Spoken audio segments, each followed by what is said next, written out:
मधु बहन रुको, माधव भाई से मिलने साथ चलते हैं।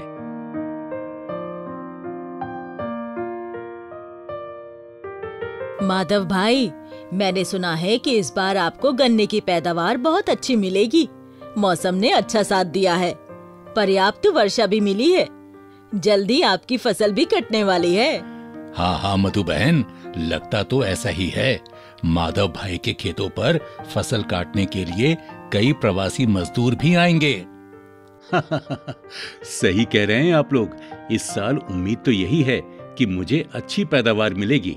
वैसे आप लोगों को पता है, फसल के लिए भूमि तैयार करने के समय से ही मैंने गन्ने की खेती से संबंधित सभी खतरों को ध्यान में रखते हुए सुरक्षा के उपाय करना शुरू कर दिए थे, जिससे कि मानव स्वास्थ्य और आसपास के पर्यावरण के जोखिम को कम किया जा सके।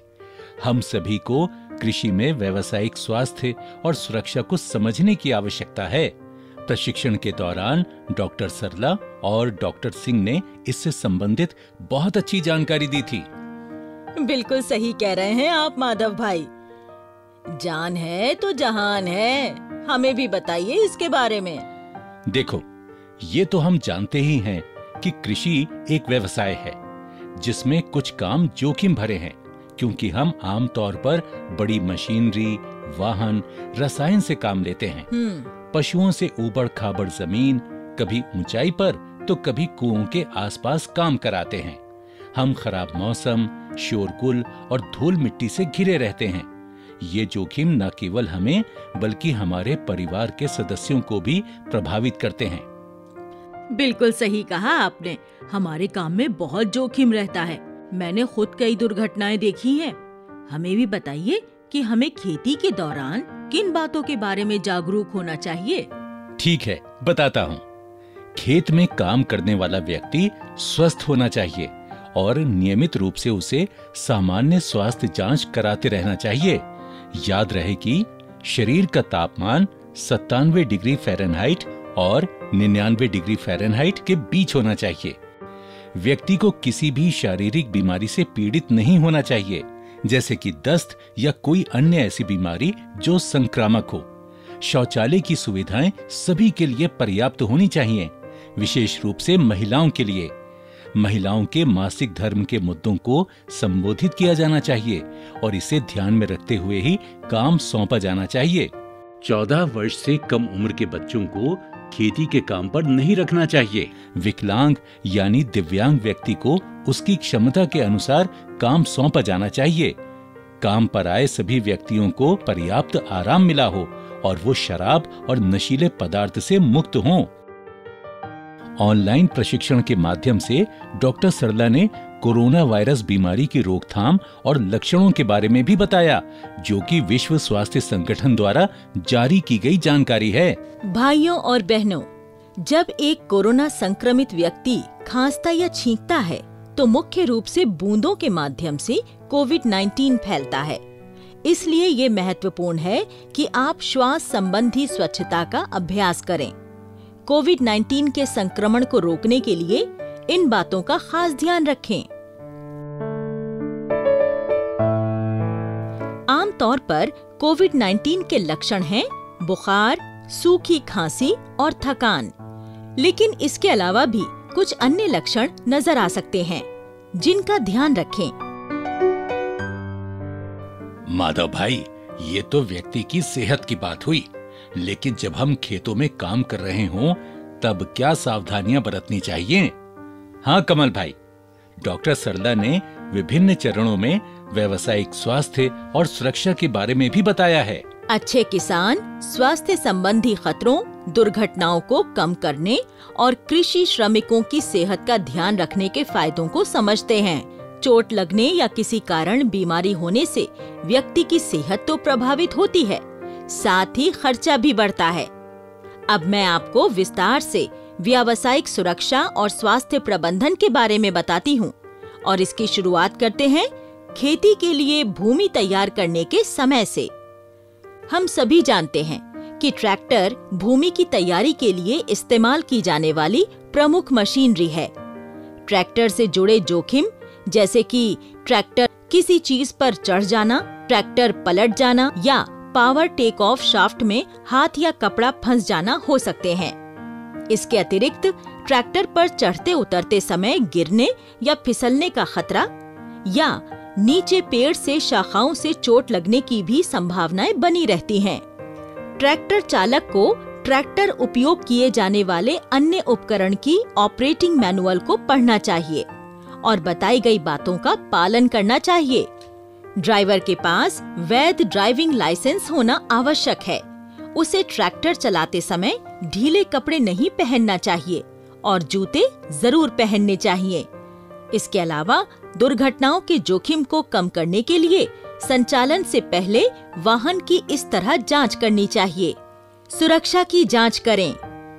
ट्रैक्टर के चारों ओर देखें, कहीं कोई बाधा जैसे कि पत्थर, बोर्ड आदि तो नहीं है। ये भी सुनिश्चित करें कि कोई भी व्यक्ति आसपास न खड़ा हो। Service walk. ट्रैक्टर के चारों ओर दूसरी बार घूमें।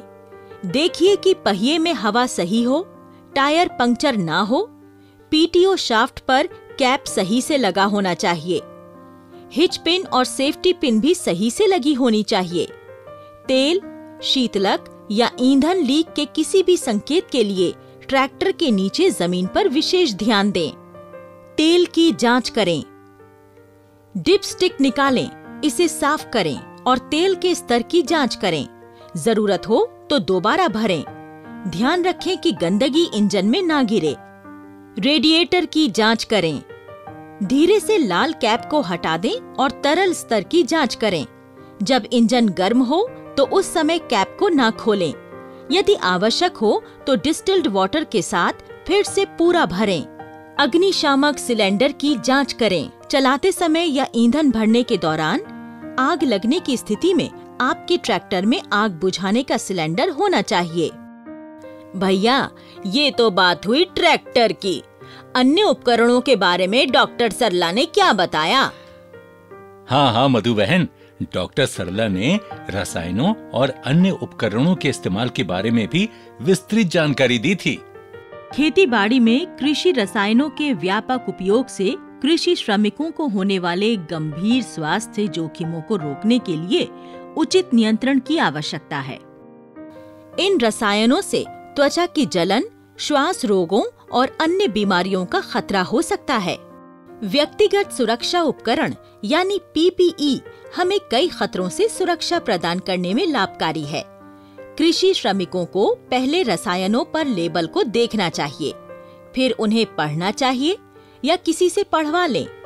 लेबल पर कीटनाशक के खतरे और उसके लिए उपयुक्त होने वाले उचित पीपीई की जानकारी को समझकर उनका उपयोग करना आवश्यक है। कुछ आमतौर पर उपयोग में आने वाले पीपीई यहाँ दर्शाए गए हैं। माधव भैया, हम ये पीपीई कहाँ से प्राप्त कर सकते हैं? अरे मधु बहन, आप स्थानीय कृषि रसायन की दुकानों, फार्मेसी या कृषि विज्ञान केंद्र के साथ साथ ऑनलाइन बाजार से इन पीपीई को आसानी से प्राप्त कर सकते हैं। एक बात याद रखना, सुरक्षा लाभकारी है, दुर्घटना दर्दनाक है। हमारी ट्रेनर ने रात के समय काम करते हुए जंगली जानवरों को दूर भगाने के लिए हेड टॉर्च का उपयोग करने के लिए कहा। अच्छा, और क्या क्या बताया? कृषि रसायनों को खास देखभाल की आवश्यकता है, जिससे कि इसे सुरक्षित रूप से और कुशलता से उपयोग किया जा सके। किसान को काम करने के लिए लेबल को पढ़ना चाहिए, जिससे कि उसे पता हो कि उसे किस उपकरण की आवश्यकता है, जैसे कि मापने के लिए जग, फनल, स्टिरर और सुरक्षात्मक कपड़े इत्यादि। केमिकल का उपयोग घरों या पशुओं से दूर करना चाहिए, जिसे अगर कोई रिसाव हो भी तो उसे आसानी से साफ किया जा सकता है। स्प्रे हवा की विपरीत दिशा में नहीं होना चाहिए। अपने मुंह से कभी भी बंद नोजल या पाइप को साफ न करें। इसके अलावा कीटनाशकों का उपयोग करने वाले कृषि श्रमिकों को निर्देश दिया जाना चाहिए कि वे कीटनाशक का उपयोग करने पर तुरंत अपने हाथों और शरीर के अन्य उजागर भागों को धोएं। धोने के लिए पानी और साबुन हमेशा आसानी से उपलब्ध होना चाहिए। अगर हाथों पर दस्ताने पहने हों, तब तब भी दस्तानों पर से तरल कीटनाशकों को हटाना बहुत महत्वपूर्ण है, क्योंकि कुछ सॉल्वेंट्स धीरे धीरे दस्ताने से रिसकर अंदर आने लगते हैं। इसीलिए दस्ताने हटाने से पहले दस्तानों के साथ साथ हाथ धोना भी महत्वपूर्ण है। एक और जरूरी बात, किसान बिजली से चलने वाली मशीनरी जैसे कि पानी के पंप, शेफ कटर, मिल आदि के साथ काम करते हैं, इसलिए उन्हें आवश्यक सावधानी बरतनी जरूरी है, क्योंकि अगर शरीर का कोई हिस्सा लाइव इलेक्ट्रिक वायर के संपर्क में आता है तो बिजली का झटका लगता है। इसीलिए किसानों को नम या गीले क्षेत्रों में क्षतिग्रस्त तार, प्लग और बिजली के उपकरणों का उपयोग नहीं करना चाहिए। माधव भाई, अब ये भी बताएं कि खेती के काम जैसे कि निराई, गुड़ाई, कटाई और ढुलाई के दौरान क्या सावधानी बरतनी चाहिए? अच्छा सवाल पूछा है भाई कमल। मैंने डॉक्टर सिंह द्वारा दी गई ट्रेनिंग में भी भाग लिया था, जहां उन्होंने उन विषयों को प्रभावी ढंग से कवर किया। हमारे किसान भाई बहन विभिन्न प्रकार के उपकरणों का उपयोग करते हैं। जोखिमों को कम करने के लिए किसान को इंजीनियरिंग नियंत्रण उपायों को अपनाना चाहिए, जो कृषि श्रमिकों के लिए खेती से जुड़े कामों में जोखिमों को कम करता है। किसान को झुककर या गैर तटस्थ कार्य मुद्रा से किए जाने वाले कामों को कम समय में नियंत्रित रूप से करना चाहिए। किसी को भी 23 किलो से ज्यादा वजन वाला सामान नहीं ढोना चाहिए। कलाई और हाथ संबंधित कार्य जैसे कि कटाई, जहां अंग विस्थापित होने की संभावना हो, ऐसे कार्य करते समय काफी सावधानी बरतने की जरूरत है। कृषि श्रमिकों को काम करते समय तंबाकू, शराब और इस तरह अन्य नशीले पदार्थों का सेवन नहीं करना चाहिए, क्योंकि इनकी वजह से मांसपेशियों, उंगलियों, कलाई और हाथों में खून का बहाव कम हो जाता है। किसान को अपनी व्यक्तिगत आपदा प्रबंधन योजना भी तैयार करनी चाहिए, क्योंकि हमारे क्षेत्र में कई प्राकृतिक आपदाएं आती हैं। तेज आंधी की स्थिति में किसान को पेड़ों, खंभों, बाड़ों से दूर अपने लिए स्थान ढूंढ लेना चाहिए। ये बात हमेशा याद रखें और जरूरी सामान या व्यक्ति का बीमा भी करवा लेना चाहिए। यानी कि जब आए आंधी तूफान, भागे अंदर, बचाए जान। हाँ, बिल्कुल। इन उपायों को अपनाने के बाद हम पैसे और जीवन दोनों बचा सकते हैं। हाँ, बिल्कुल। अच्छा हाँ, भंडारण, सुरक्षित निपटान, स्वास्थ्य एवं स्वच्छता संबंधित अन्य कई चीजें हैं जिन्हें हमें ध्यान में रखना चाहिए। वो क्या? डॉक्टर सिंह ने बहुत अच्छी तरह से इन एग्रोकेमिकल्स के सुरक्षित संचालन के बारे में बताया था। देखिए, किसान को ये सुनिश्चित करना चाहिए कि सामग्री भंडारण, ढेर लगाना, लादने और उतरने जैसे कार्यों के दौरान निकल ना जाए। उसे ये सुनिश्चित करना होगा कि पैकेज एक ऐसी सील के साथ आए जो पहली बार खोलने पर नष्ट हो जाए। किसान को कभी भी ऐसे कंटेनर में एग्रोकेमिकल को फिर से भरने या पुनः उपयोग करने का प्रयास नहीं करना चाहिए जो उसके लिए ना बना हो, क्योंकि इसके जहरीले पदार्थों के साथ मिलने का खतरा है। किसान को उपयोग करने से पहले किसी भी पैकेट पर खतरे के संकेत देखना चाहिए। वाहन में कृषि रसायनों की ढुलाई के समय पैकेज या कंटेनर के अनावश्यक टकराव या गिरने से बचाव के लिए सही उपाय करना चाहिए। कृषि रसायनों को ज्वलनशील पदार्थों, खाने के उत्पादों, रहने की जगह और बच्चों से दूर रखना चाहिए। इसके साथ ही इन्हें पीने और सिंचाई के लिए इस्तेमाल होने वाले पानी के स्रोतों जैसे नदी, नहर, तालाब से भी दूर रखना चाहिए। भंडारण स्थान शुष्क और अत्यधिक तापमान के लिए प्रतिरोधी होना चाहिए और अच्छी रोशनी की व्यवस्था होनी चाहिए। एग्रोकेमिकल कंटेनर या पैकेज पर चेतावनी का संकेत लगाना चाहिए। ठीक है, ये तो बात हुई भंडारण और परिवहन के बारे में, लेकिन इसे सुरक्षित तरीके से कैसे नष्ट किया जाए? हाँ, ये रसायन हमारी भूमि और जल संसाधनों सहित पूरे पर्यावरण को प्रदूषित करते हैं। आसपास के वातावरण को प्रदूषित किए बिना कंटेनर और पैकेजों को सुरक्षित रूप से नष्ट किया जाना चाहिए। किसान को निस्तारण करते समय इन बातों का ध्यान रखना चाहिए। नंबर 1, सबसे पहले सप्लायर से पूछा जाना चाहिए कि क्या वो रासायनिक कचरे को निपटान के लिए स्वीकार करेगा। जब भी संभव हो, रासायनिक कचरे का निपटान करने के लिए किसी कंपनी या लाइसेंस प्राप्त व्यक्ति के माध्यम से कचरे का निपटान किया जाना चाहिए। नंबर 2, खाली एग्रोकेमिकल कंटेनरों का पुनः उपयोग नहीं किया जाना चाहिए। नंबर 3, सफाई से पहले तरल कंटेनरों को पूरी तरह से खाली किया जाना चाहिए। सफाई के बाद कंटेनरों को कई स्थानों पर पंक्चर करें या कुचल दें। उनके निपटान की व्यवस्था होने तक एक सुरक्षित जगह में रखा जाना चाहिए। नंबर 4, कंटेनरों को एग्रोकेमिकल उपयोगकर्ता की जमीन पर दबाया जा सकता है, लेकिन यह ध्यान रहे कि दबाने वाले स्थल से भूजल के प्रदूषण का खतरा नहीं होना चाहिए। कंटेनरों को सतह से कम 1 मीटर की गहराई और किसी भी नालियों के स्तर से नीचे दबाना चाहिए। उपयोग किए जाने वाले क्षेत्र को चेतावनी के संकेत के साथ बंद या चिन्हित किया जाना चाहिए। नंबर 5, जिन कंटेनरों में हाइड्रोजन साइनाइड गैसिंग पाउडर या एल्यूमीनियम, मैग्नीशियम या जिंक फॉस्फाइड की आपूर्ति की गई थी या जिनमें ये सामग्रियां शामिल हैं, उन्हें खाली होने पर पानी से साफ नहीं किया जाना चाहिए। ये पदार्थ खतरनाक गैसों के उत्पादन के लिए पानी के साथ प्रतिक्रिया करते हैं। इसके बजाय उन्हें सूखी मिट्टी से भरा जाना चाहिए और निपटान से ठीक पहले कई स्थानों पर छेद कर देना चाहिए। उपचारित कंटेनरों को इसके बाद ही दबाया जाना चाहिए। वाह, रसायनों के बारे में ऐसी जानकारी के लिए धन्यवाद। हम निश्चित रूप से एग्रोकेमिकल्स की हैंडलिंग और उपयोग के दौरान ध्यान में रखेंगे। कमल भैया, एक और जरूरी बात, हम जानते हैं कि महिलाओं सहित कई प्रवासी श्रमिक हमारे खेतों पर काम करते हैं। उनके लिए हमें पानी और स्वच्छता की उचित व्यवस्था भी करनी चाहिए। माधव भाई, आप बिल्कुल सही कह रहे हैं।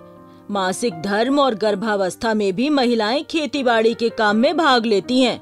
मैंने देखा है कि कई गर्भवती प्रवासी महिलाएं एनीमिया जैसी बीमारी से पीड़ित हैं और यदि उन्हें भारी भरकम काम दिया जाता है तो कभी-कभी गर्भपात भी हो जाता है।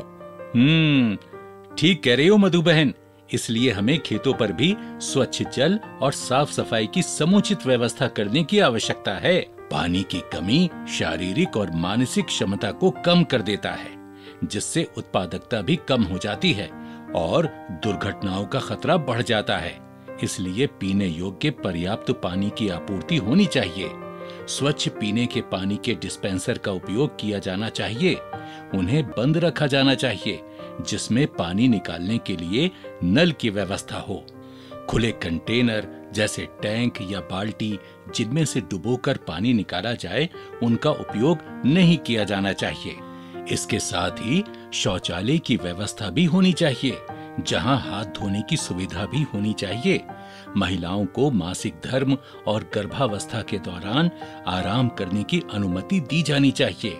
हाँ, हम कभी-कभी इन जरूरी बातों के बारे में नहीं सोचते हैं। गांधी जी ने भी कहा था कि स्वच्छता राजनीतिक स्वतंत्रता से अधिक महत्वपूर्ण है। बहरहाल, हमें और क्या जानने की आवश्यकता है? प्रवासी मजदूरों के लिए कार्यस्थल के पास आश्रयों की सुविधा उपलब्ध कराई जानी चाहिए। खराब मौसम के दौरान मजदूर इन आश्रयों में सहारा ले सकते हैं। ब्रेक के समय मजदूर यहाँ भोजन और आराम कर सकते हैं। कृषि श्रमिकों के लिए अलग अलग स्थानों पर छोटे समूहों में काम करना आम है। इसलिए श्रमिकों को मूल प्राथमिक चिकित्सा में प्रशिक्षित किया जाना चाहिए और कार्यस्थल के पास प्राथमिक चिकित्सा बॉक्स की व्यवस्था होनी चाहिए। प्राथमिक चिकित्सा किट में ये सभी सामान शामिल किया जाना चाहिए। हाँ भैया, हमें अपने अधिकारों के साथ साथ अपने आसपास के कृषि श्रमिकों के अधिकारों के बारे में भी जागरूक होने की आवश्यकता है। खेतों में काम करने वाले सभी श्रमिकों को बुनियादी सामाजिक सुरक्षा उपलब्ध होनी चाहिए। प्रत्येक व्यक्ति का ये अधिकार है कि उसकी गरिमा बनी रहे और उसे पूरा सम्मान मिले।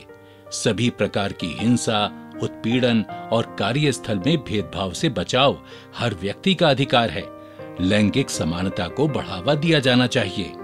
यौन उत्पीड़न और यौन भेदभाव मानवाधिकारों का मुद्दा है और सरकार ने विशाखा गाइडलाइंस और कार्यस्थल पर महिलाओं का यौन उत्पीड़न निवारण, निषेध एवं निदान अधिनियम 2013 के जरिए इस मुद्दे को संबोधित किया है और सख्त कानून बनाया है।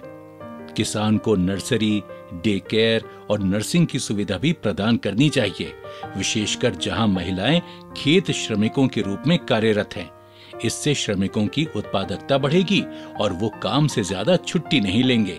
अगर ये सुविधाएं होंगी तो माता पिता अपने बच्चों को कार्य क्षेत्रों में नहीं ले जाएंगे, जिससे उन्हें चोट लगने या अन्य स्वास्थ्य संबंधी समस्या से बचाया जा सकता है।